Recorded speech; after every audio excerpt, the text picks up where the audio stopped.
Good.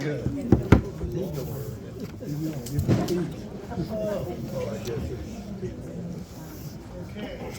You get one of his brothers to start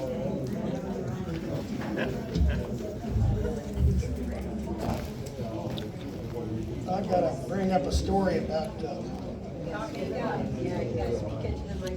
I got to bring up a story about a person I knew.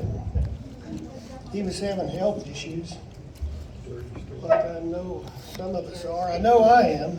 Anyway, this guy was feeling poorly, really bad. He finally went to the doctor. The doctor did all kinds of tests, did a battery of tests on him, and then sent him home. Well, he calls him up 3 days later, and he says, hey, I got some good news and I got some bad news. And he says, well, let me have the good news first. And he says, well, you got 24 hours to live.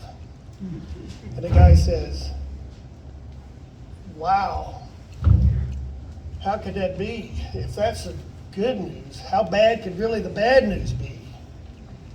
And the doc says, I was supposed to call you yesterday. You've heard that.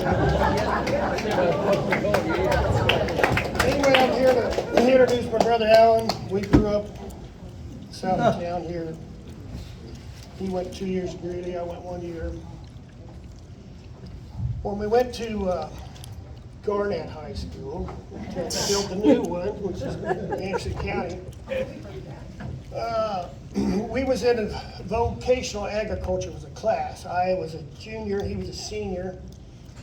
And when you was in that class, you could join FFA, which is Future Farmers of America. And they had chapters all over Kansas, North Central, South Central. We was in the East Central District. Anyway, periodically they'd have contests. And I remember this one particular contest we had. It was in a high school, Seaman High School, which is a high school south of Topeka. North. Is it north? Well, I've been there. Anyway, in this VOAG contest class, they had 3 categories this particular time, and it was farm shop tools, electricity, and land judging. And so we took a bus up there at Garnett High School, took a bus. There was, I don't know how many, 8 of us, and there was probably at least a dozen different FFA chapters there at that district competing. And in the competition, of course, they had a written test on either one of these subjects, and then they did a classroom thing or an outdoor thing, whatever. Like electricity, you'd have to wire something in series. Farm shop tools. This particular one was, they gave us little simple instructions. You had to follow it, So far off of this square piece of metal, so far over, so far down, you drill a hole. I knew what they wanted. They wanted that hole right on the edge. And I felt real good about my particular project at this time.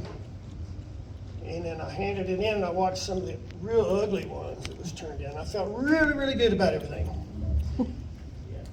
Anyway, after everything was completed, they had the awards ceremony. And in the awards ceremony, they started off with the farm shop tools. And they said who was from third, who got third, and what high school they was from. And then they said, and from Garnett High School, Tom Wittry, second in farm shop tools. And I felt really good for about 3 seconds. Because the next thing out of the announcer's mouth was, and also from Garnett, Kansas, Alan Wittry, first.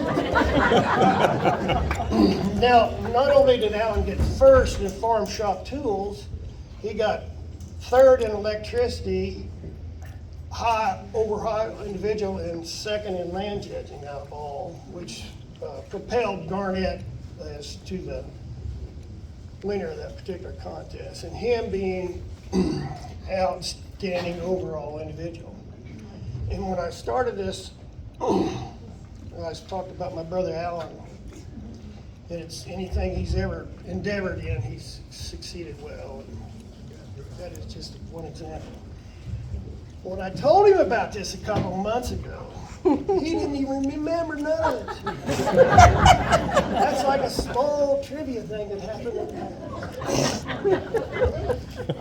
I'm done here, but wait, one more thing.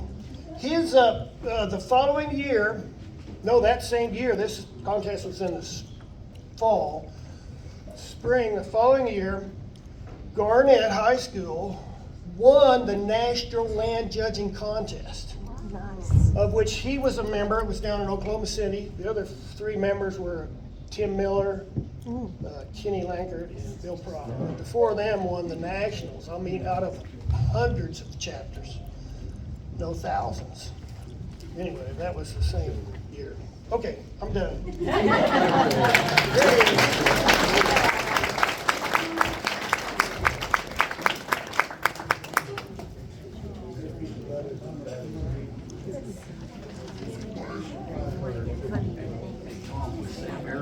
Yeah. Well, thank you, Tom, for that outstanding introduction. And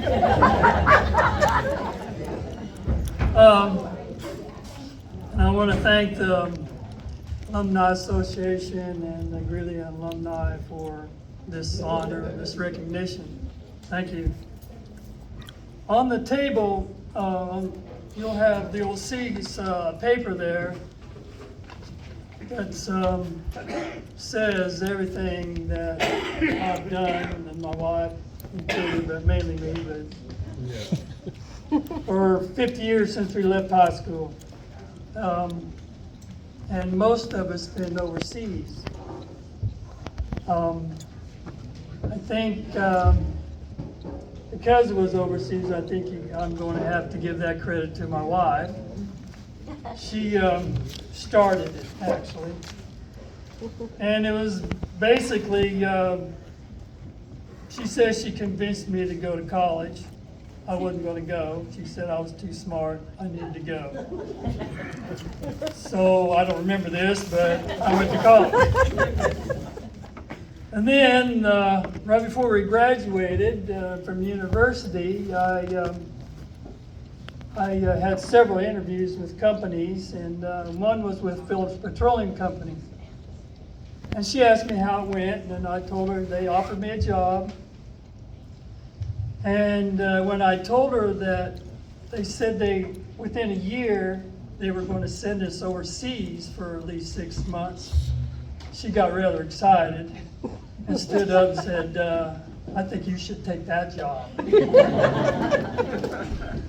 So I took that job. And that's how it started. We went to London for that job. It's the international office for Phillips. And when we were there, we actually lived in the big apartment right across from Hyde Park, which is the Queen's Park. And I walked by Buckingham Palace twice a day to and from work. We later went to Norway and to Australia. And then last we went to Vietnam. We spent a lot of time in Vietnam. 15 years. Before we went to Vietnam, we lived in Sugar Land, Texas. Texas, that's another country. And I went to a lot of places overseas then. The family grew up in Texas while I was working a schedule overseas. Went to different places like China and South Africa. Some were nice, some not so nice. My family came to visit too. when we were in Norway, because our youngest son was born there, Eric. They came to see us. And Norway is very expensive to live in. 20 years ago, a bottle of beer would cost $8. So Chris Fireman, I don't think you could keep up with that. My wife would have to do work.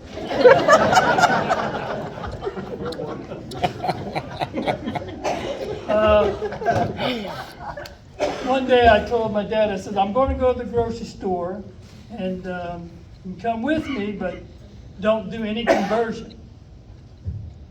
He knew it was expensive, but he didn't know how expensive. So I was in the store picking out stuff. And he was behind me, and I heard him say, and I knew it was him when he said, "God damn." I turned around, and he had his little calculator out converting these numbers. And I went up to him, and he goes, "Do you know how much this costs?" I said, "Yes, Dad, I know. I told you not to be converted." They came to Vietnam, my parents, and we took them to China, and they went to see the Great Wall. That was something they always wanted to do. They had a great time there.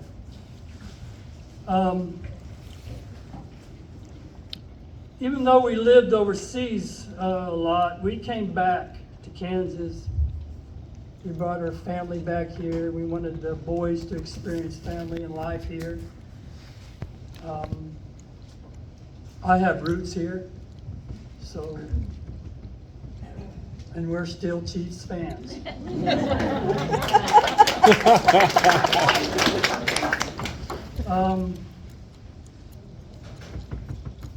Dot taught school there in several places. She taught in international school. And she had nationalities of a dozen people sometimes. It was quite a social studies class. My job working overseas was drilling and completing very complex oil and gas wells and gas condensate wells. And I'll just leave it at that.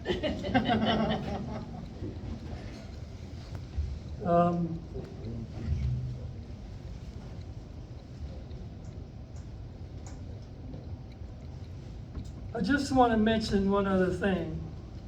I want to give a shout out to my mother. Mom.